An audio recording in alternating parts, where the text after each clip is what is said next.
ان الصلاۃ تنہا عن الفحشاء والمنکر، نماز جو ہے تمام فحاشی سے، تمام منکرات سے انسان کو روکتے ہیں۔ ایسے کیوں اللہ سبحانہ وتعالیٰ اس طرح ایک سسٹم کیوں بنایا؟ ہم کیسے ادا کریں گے؟ وہ ایک اہم سوال ہے۔ آپ کی نماز کی آپ کی تیاری کیسے ہونے دیں؟ حی علی الصلاۃ، حی علی الفلاح، نماز کی طرف آؤ، فلاح کی طرف آؤ، کیونکہ اللہ سبحانہ وتعالیٰ ہم کو بلاتے ہیں، قیامت میں ہوتے ہیں، کوڑے میں ہوتے ہیں، ہماری نماز چھوڑنے کا بھی گنجائش ہے۔ بسم اللہ الرحمن الرحیم، الحمدللہ الحمدللہ رب العالمین، الصلاۃ والسلام علی رسولہ الامین وعلی آلہ وصحبہ اجمعین ومن تبعہم بإحسان الی یوم الدین، اما بعد۔ قال اللہ تعالی فی قرآنہ المجید فاعوذ باللہ من الشیطان الرجیم، بسم اللہ الرحمن الرحیم، اتل ما اوحی الیک من الکتاب واقم الصلاۃ ان الصلاۃ تنہی عن الفحشاء والمنکر ولذکر اللہ اکبر واللہ یعلم ما تصنعون۔ صدق اللہ العلی العظیم، صدقہ وبلغہ رسولہ الکریم ونحن علی ذلک من الشاہدین۔ عزیز بھائیوں، محترم بزرگوں، السلام علیکم ورحمۃ اللہ تعالی وبرکاتہ۔ جیسے یہاں پر میرا تعارف کیا گیا، میرا تعلق آبائی وطن جو ہے وہ کیرلا ہے، میرا مادری زبان ملیالم ہے، تو آپ تمام لوگوں سے شروعات سے ہی معذرت کرنا چاہوں گا کہ آگے میری گفتگو میں، بات چیت میں زبان و بیان کی غلطی اگر کچھ ہو جائے تو آپ حضرات معاف فرمائیں انشاءاللہ۔ اور اللہ سبحانہ وتعالیٰ کو شکر ادا کرنا چاہوں گا کہ اللہ سبحانہ وتعالیٰ ریاست تلنگانہ میں وارنگل میں اس مسجد میں آپ لوگوں سے چند باتیں پیش کرنے کی، آپ لوگوں کو ملاقات کرنے کی موقع دیا، الحمدللہ ثم الحمدللہ۔ Students Islamic Organisation of India آپ جانتے ہیں، ہندوستان کی طول و عرض میں SCO کی افراد موجود ہیں۔ الہی ہدایت کے مطابق سماج کی تشکیل نو کرنے کے لیے طلباء اور نوجوانوں کو تیار کرنا یہ SCO کا مشن ہے، SCO کا گول ہے۔ اس مشن کے تحت الحمدللہ پچھلے 42 سال سے ہندوستان کی سرزمین میں SCO سرگرم رہے ہیں، اور الگ الگ ریاستوں میں، الگ الگ اسٹیٹس میں SCO کی افراد، SCO کی سرگرمی موجود ہے۔ ابھی فی الحال میری ذمہ داری SCO کی نیشنل جنرل سیکرٹری کا ہے۔ ابھی ہمارا ایک پروگرام رہا وارنگل میں، تو اسی دوران تلنگانہ وزٹ کرنے کا موقع ملا، اور اس کے ساتھ ساتھ آپ حضرات سے ملنے اور آپ سے چند باتیں پیش کرنے کی موقع ملا ہے۔ SCO کی میقات کی شروعات تزکیہ مہم سے شروع ہوتی ہے۔ ہر میقات کی شروعات میں ایک ٹیم ہم لے لیتے ہیں اور اس ٹیم کے تحت ایک تزکیہ مہم بناتے ہیں۔ اس میقات کی شروعات میں تزکیہ مہم کے لیے ہم جو ٹیم سلیکٹ کیے ہیں وہ نماز کے اوپر ہے۔ جیسے میری گفتگو کی شروعات میں ایک آیت کی تلاوت کی، ہم سب اس آیت سے واقف ہیں، سورہ عنکبوت کی 45 آیت ہے، جس میں اللہ سبحانہ وتعالیٰ یہ فرماتے ہیں ان الصلاۃ تنہی عن الفحشاء والمنکر، نماز جو ہے تمام فحاشی سے، تمام منکرات سے انسان کو روکتے ہیں۔ تزکیہ مہم کے لیے اس ٹیم کیوں سلیکٹ کی ہے؟ نماز کی اہمیت ہم سب جانتے ہیں، نماز کی امپورٹنس ہم سب جانتے ہیں۔ نماز پابندی کے ساتھ پڑھنا، نماز اس کی وقت پر پڑھنا، وہ تمام چیزیں جو ہے ہم جانتے ہیں۔ اس کے ساتھ ساتھ نماز کی جو اسپرٹ ہے، نماز کی جو روح ہے، وہ ہم کو کہیں نہ کہیں وہ مسنگ ہم کو محسوس ہوتے ہیں۔ تو اس کو خاص طور پر ایڈریس کرنا، نماز کی جو روح ہے، نماز کی جو اسپرٹ ہے، وہ اسپرٹ کے ساتھ نماز پڑھنے کا ایک جذبہ طلباء اور نوجوانوں کے اندر پیدا کرنا، یہ اس تزکیہ مہم کی ایک اہم مقصد ہے۔ نماز ہم روزمرہ کی زندگی میں پڑھتے رہتے ہیں، لیکن نماز کی اصل جو ہے، نماز کی جو روح ہے، نماز کی جو اسپرٹ جو ہے، ہم کو کبھی مس ہو جاتے ہیں۔ تو اس اسپرٹ کو ایڈریس کرنا، اس اسپرٹ کے ساتھ نماز پڑھنے کا جذبہ طلباء اور نوجوانوں کے اندر پیدا کرنا، اس تزکیہ مہم کا ایک اہم مقصد ہے۔ ہم جانتے ہیں پوری مسلمان کی جو زندگی جو ہے، روزمرہ کی زندگی جو ہے، وہ نماز سے جڑے ہوئے ہیں۔ انسان جیسے ہی اپنی نیند سے اٹھتے ہیں، جاگتے ہیں، تو اپنی زندگی، روزمرہ کی زندگی کی شروعات جو ہے وہ فجر نماز کے ساتھ شروع ہوتے ہیں۔ ایسے کیوں اللہ سبحانہ و تعالیٰ اس طرح ایک سسٹم کیوں بنایا، وہ بھی ایک سوال، بہت اہم سوال ہے۔ اسلام کی دیگر عبادات ہم دیکھیں، دیگر عبادات پر ہم غور کریں، اسلام کی جو کلمۃ الشہادہ ہے، کلمۃ التوحید ہے، وہ زندگی میں ایک ہی بار ہم کو وہ اس کا اعلان کرنا ہے۔ اور دیگر عبادت جو ہے زکوٰۃ، جب ہمارے نصاب مکمل ہوتی ہیں، سال میں ایک بار ہم کو زکوٰۃ ادا کرنا ہے۔ اور رمضان میں سال بھر میں ایک مہینے ہم کو، رمضان میں ہم کو جو فرض کی روزہ ہم کو رکھنا ہے۔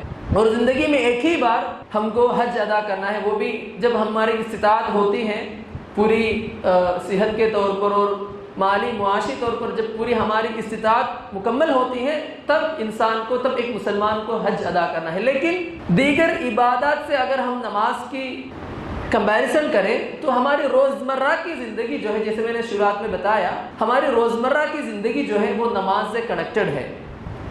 نماز سے کنیکٹڈ ایک ڈے ٹو ڈے لائف ایک مسلمان کا ہے۔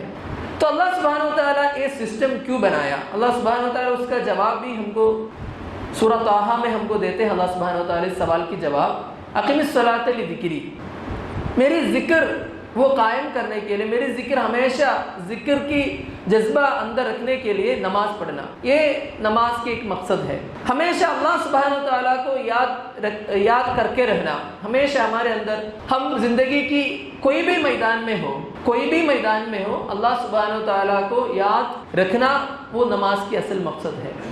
انسان جو لفظ جو ہے، انسان کی جو لفظ، عربی جو لفظ انسان، اس کا میننگ یہی ہے، وہ نسیہ جو ورڈ ہے اسی سے وہ اوریجنیٹ ہوا ہے۔ نسیہ، عربی میں نسیہ کا معنی یہ ہے بھول گیا، بھول جانا۔ تو نسیان، بھول جانے سے انسان کی جو ورڈ بنی ہوئی ہے، انسان کا مطلب یہ ہے کہ انسان بھول جانے والا آدمی ہے۔ انسان کی فطرت اللہ سبحانہ و تعالیٰ اس طرح بنایا ہے کہ وہ بھول جائیں گے۔ تو انسان کی جو زندگی کا مقصد جو ہے ہمیشہ اللہ تعالیٰ کا عبادت کرنا ہے، تو ان کی روزمرہ کی زندگی کی مصروفیات کی وجہ سے انسان اللہ تعالیٰ کو بھول جانے کی گنجائش ہے۔ تو اس بھول جانے کی آفت سے اللہ سبحانہ و تعالیٰ انسان کو بچانے کے لیے، مسلمان کو بچانے کے لیے اللہ سبحانہ و تعالیٰ ہمارے لیے ایک ٹول دیے ہیں، اس ٹول کا نام ہے نماز۔ وَأَقِمِ الصَّلَاةَ لِذِكْرِی، روزمرہ کی زندگی کی مصروفیات کی وجہ سے انسان اللہ سبحانہ و تعالیٰ کو بھول جانے کی گنجائش ہے، اس آفت سے بچانے کے لیے اللہ سبحانہ و تعالیٰ انسان کو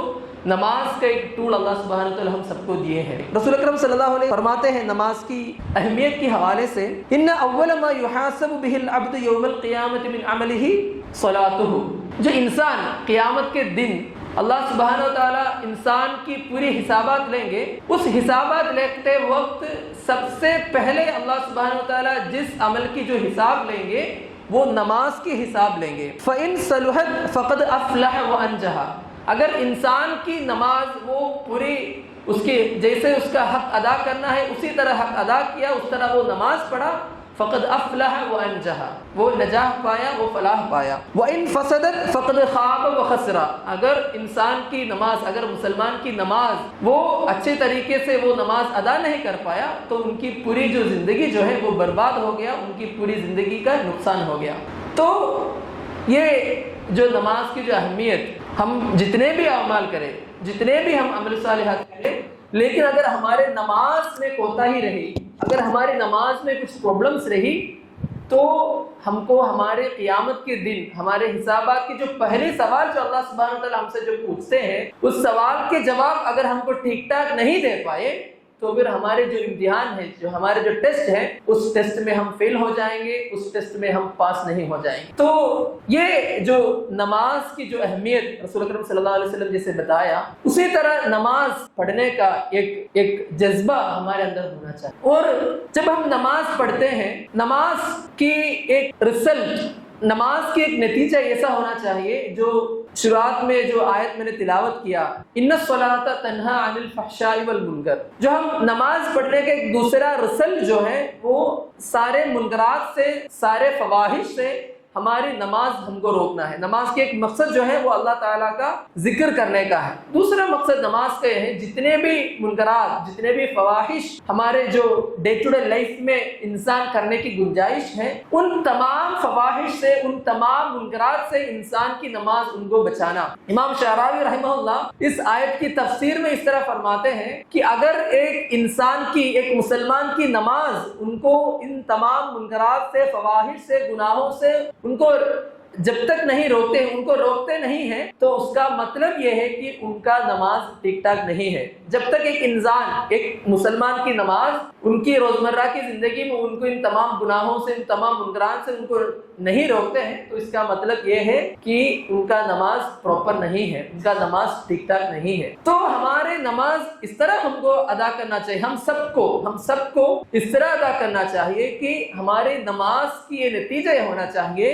کہ سارے منکرات سے، تمام فواحش سے ہمارے نماز جو ہے ہم کو محفوظ رکھنا ہے. تو اس طرح نماز ہم کیسے ادا کریں گے، وہ ایک اہم سوال ہے. ہم کو بولنے کے لیے آسانی ہے، ہماری نماز اس طرح ہونا چاہیے کہ تمام منکرات سے ہمارے نماز ہم کو محفوظ رکھنا ہے. لیکن اس طرح ایک نماز ہم کو کیسے ادا کر سکتے ہیں، وہ بھی ایک اہم سوال ہے. ہمیشہ نماز کی حوالے سے ہمارے جو احتیاط جو ہے، زیادہ تر احتیاط اس کی باطنی، اس کی جو ظاہری لیول پہ نماز کو پورے احسان کے ساتھ ادا کرنے کے لیے ہم ہمیشہ کوشش کرتے ہیں. وہ کوشش ہمیشہ ہونا بھی چاہیے، اس کا اہمیت کو کوئی انکار نہیں ہے. لیکن اس کے ساتھ ساتھ نماز کی جو روح کی جو بات کیا میں نے، اس کی بھی توجہ ہمارے اندر ہونا چاہیے. فقہی شروط میں ہم احتیاط کرتے ہیں، وضو کرتے وقت ہم احتیاط کرتے ہیں، اس کی فرائض پہ ہم احتیاط کرتے ہیں، رفع الیدین پہ ہم احتیاط کرتے ہیں، اتحیات پہ، اذکار پہ ہم احتیاط کرتے ہیں. اس کے ساتھ ساتھ نماز کی جو روح جو ہے وہ اللہ سبحانہ و تعالی ہم کو بیان کرتے ہیں سورہ مؤمنین میں. ان مؤمنون کا صفات بتاتے ہوئے، ان مؤمنون کا صفات بیان کرتے ہوئے اللہ سبحانہ و تعالی بتاتے ہیں، فرماتے ہیں قد افلح المؤمنون، قد افلح المؤمنون. ان مؤمنون جو ہیں نجات پائے ہیں، فلاح پائے ہیں. الذین هم فی صلاتهم خاشعون، جو مؤمن خشوع کے ساتھ، خضوع کے ساتھ نماز جو ادا کیے ہیں، وہ مؤمن جو ہے فلاح پانے والے مؤمنون کی کیٹیگری میں ان کا وہ شامل ہے. تو یہ نماز کی جو روح کی، نماز کی جو اسپرٹ کی جو بات ہے، اصل نماز کی جو اسپرٹ جو ہے، نماز کی جو روح جو ہے دوستوں، وہ خشوع سے کنیکٹڈ ہے. نماز کی روح جو ہے وہ خشوع سے کنیکٹڈ ہے. جب ہم نماز پڑھتے ہیں ہمارے اندر خشوع کا جذبہ پیدا ہونا چاہیے. ایک بڑے بزرگ تھے، ایک بڑے سلف الصالحین میں سے ایک بڑا نام ہے حاتم الاصم رحمہ اللہ کا. ان سے پوچھا گیا مولانا محترم آپ کیسے نماز پڑھتے ہیں، آپ کی نماز کی آپ کی تیاری کیسے ہوتے تھے. احیاء علوم الدین میں امام غزالی رحمہ اللہ ان کی یہ حوالہ دیتے ہیں، ان کا ایک ریفرنس دیتے ہیں حاتم الاصم رحمہ اللہ کا. تو انہوں نے یہ فرمایا کہ نماز کے لیے میں تیار ہوتے وقت وضو بنا کے، وضو سے فارغ ہو کے میں مینٹلی پریپیئر کرتا ہوں. جیسے یہ اسپورٹس کے وقت اسپورٹس مین جو ایتھلیٹس وغیرہ وہ ایک وارم اپ کرتے ہیں، جیسے وارم اپ کرتے ہیں، تو ویسے انہوں نے فرماتے ہیں نماز کے پہلے کچھ ٹائم جو ہے ایک میڈیٹیشن کے طور پر میں نے اس طرح ٹائم کو میں کرتا ہوں. وضو سے فارغ ہو کے کچھ ٹائم جو ہے اپنی نفس کو، اپنی قلب کو وہ فری کرتے ہیں تمام مصروفیات سے. دنیا کی جتنے بھی مصروفیات ہیں ان تمام مصروفیات، انہوں نے یہ فرماتے ہیں ان تمام مصروفیات سے میں میری مائنڈ کو، میری دماغ کو، میرے قلب کو میں فارغ کرتا ہوں اور میری باڈی کو بھی میں تیار کرتا ہوں. کیونکہ نماز جو ہے ہمارے جسم اور ہمارے قلب کا ایک پریکٹس ہے، ایک ایکسرسائز ہے. تو ان کی باڈی کو بھی وہ تیار کرتے ہیں، جسم کو بھی تیار کرتے ہیں، اس کے ساتھ ساتھ ان کی قلب کو بھی تیار کرتے ہیں. پھر وہ آگے فرماتے ہیں پھر اس کے بعد ان کی مائنڈ میں وہ کعبہ شریف کا ایک امیج، ایک پکچر لانے کی کوشش کرتے ہیں. تو دھیرے دھیرے وہ جب نماز کے لیے وہ کھڑے ہوتے ہیں تو ان کے سامنے کعبہ شریف کی جو تصویر، اس صورت جو ہے ان کی دماغ میں آتے ہیں، ان کی خیال میں کعبہ شریف نظر میں آتے ہیں. پھر اس کے بعد انہوں یہ فرماتے ہیں کہ اس کے بعد میرے اندر، میرے تصور میں ہوتے ہیں کہ میری رائٹ سائڈ میں جنت ہوتی ہے اور میری لیفٹ سائڈ میں جہنم ہوتی ہے، اور جس فرش پہ میری پیر کھڑے ہیں، میری قدم کھڑے ہیں، اس فرش کو میں اس طرح سمجھتا ہوں میں پلے صراط پر کھڑے ہوں، جس کے نیچے جہنم ہے، جس کے بازو میں جنت ہے. جیسے پلے صراط سے گزرتے ہیں انسان چلتے ہیں، اسی طرح میں اپنی پیر کو اس طرح ایک تصور، اس طرح کی خیال میرے اندر میں لاتا ہوں، پھر میں نماز کے لیے میں نماز ادا کرتا ہوں۔ تو اس طرح ایک تصور، ایک خیال ہمارے اندر ہم کو لانا چاہیے جس کے ذریعے ہمارے اندر خشوع پیدا ہو۔ جیسے ہی ہم وضو بنا کے، ویسے ہی مصروفیات کی وجہ سے پوری زندگی کی مصروفیات کو ہمارے دماغ میں رکھتے ہوئے اگر ہم نماز پڑھنا شروع کیا تو ہمارے نماز میں یہ خشوع نہیں ہوتے ہیں۔ اس کے بجائے ہم تھوڑا ہماری دماغ کو تھوڑا کول آف ٹائم دیجیے، تھوڑا دماغ ٹھنڈا ہونے دیجیے اور ہمارے باڈی کو بھی اس طرح پریپیئر کر دیجیے، اور اس کے بعد ہم نماز پڑھنا شروع کیجیے، تو اس کے نتیجے میں خشوع ہمارے اندر اپنے آپ میں پیدا ہو جائے گا۔ اور اس کے ساتھ ساتھ ہمارے اندر خشوع پیدا کرنے کا ایک دوسرا طریقہ یہ ہے کہ ہم نماز کی جو وہ اہمیت ہے، ہم کس کے سامنے ہم کھڑے ہیں، اس کا جواب اگر ہم کو ٹھیک ٹھاک ملے تو پھر ہمارے نماز میں ایک خشوع آٹومیٹکلی ہو جاتے ہیں۔ ہم اللہ رب العالمین کے اللہ رب العالمین کی دربار میں ہم کھڑے ہیں، اللہ رب العالمین کے سامنے ہم کھڑے ہیں۔ سلف و صالحین نے نماز کو اس طرح بیان کیا کہ الصلاۃ معراج المؤمن، معراج کا واقعہ ہم سب جانتے ہیں۔ معراج کے ذریعے حضرت محمد مصطفیٰ رسول کریم صلی اللہ علیہ وسلم اللہ سبحانہ وتعالیٰ سے ملاقات کیا، اللہ سبحانہ وتعالیٰ سے بات کیا، اللہ سبحانہ وتعالیٰ سے ملا۔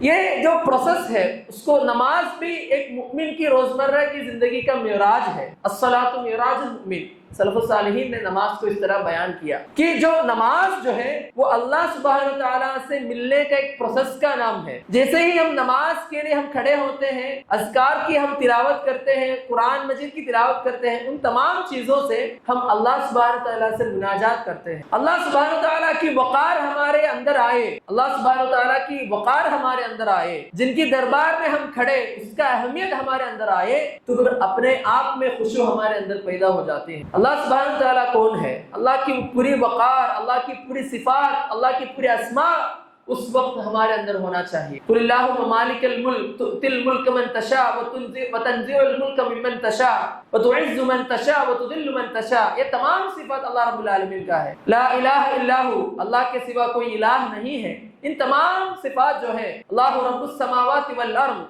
ان تمام صفات جو ہے اللہ سبحانہ تعالیٰ کا، اللہ رب العالمین کا، ان تمام صفات ہمارے اندر آئے، ان تمام صفات کے بارے میں ہم غور کریں، اپنے آپ میں ہمارے اندر خشوع ہو جاتے ہیں۔ تو دوستوں، اس طرح ایک نماز پڑھنے کا، اللہ رب العالمین کے بارے میں اللہ کی پوری اہمیت کو، اللہ کی اس وقار کو ہمارے اندر ہم پائیں، اس کے ساتھ اگر ہم نماز پڑھیں تو ہمارے نماز جو ہے وہ خشوع کے ساتھ ہوگا۔ اور اس کے ساتھ ساتھ میرے جو نوجوان دوست ہیں ان سے خاص گزارش یہ ہے کہ جب ہم کیمپس میں ہوتے ہیں، کالجز میں ہوتے ہیں، ہماری نماز چھوٹنے کا بھی گنجائش ہے۔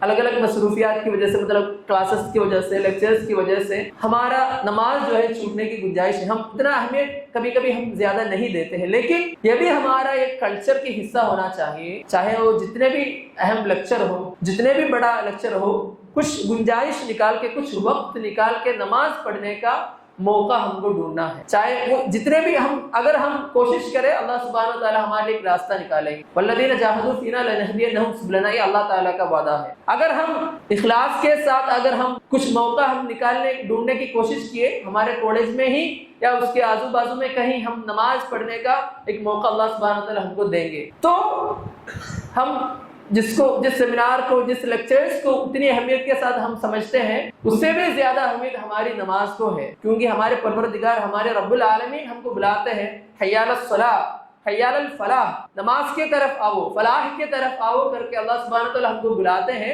اس وقت ہم موڑ کے اگر چلے جائیں تو پھر ہماری زندگی کا مقصد ہم کو پورا نہیں کر سکتے ہیں۔ تو ہمارے کیمپسز کی جو جتنے بھی مصروفیات ہو، اس کے باوجود ہمارے نماز وقت پر ادا کرنے کی کوشش ہماری طرف سے ہونا چاہیے۔ تو انشاءاللہ اس طرح ہمارے نماز کی جو اہمیت کے ساتھ نماز پڑھنا، اور جتنی ہم ظاہری پہلوؤں کو ہم اہمیت دیتے ہیں، زور دیتے ہیں، اسی کے ساتھ ساتھ نماز کی جو باطنی پہلو جو ہے خشوع کا، خضوع کا، اس کو بھی ہم اہمیت دیں۔ اور اللہ سبحانہ و تعالیٰ اس طرح نماز پڑھنے والوں میں اللہ سبحانہ و تعالیٰ ہم کو شامل کرے، جو خشوع کے ساتھ نماز پڑھنے والے، خضوع کے ساتھ نماز پڑھنے والے، اور آخرکار اس کے نتیجے میں فلاح پانے والے، نجات پانے والے مومنون میں اللہ سبحانہ و تعالیٰ ہم کو شمار کرے۔ وآخر دعوانا ان الحمد للہ رب العالمین. السلام علیکم ورحمۃ اللہ وبرکاتہ.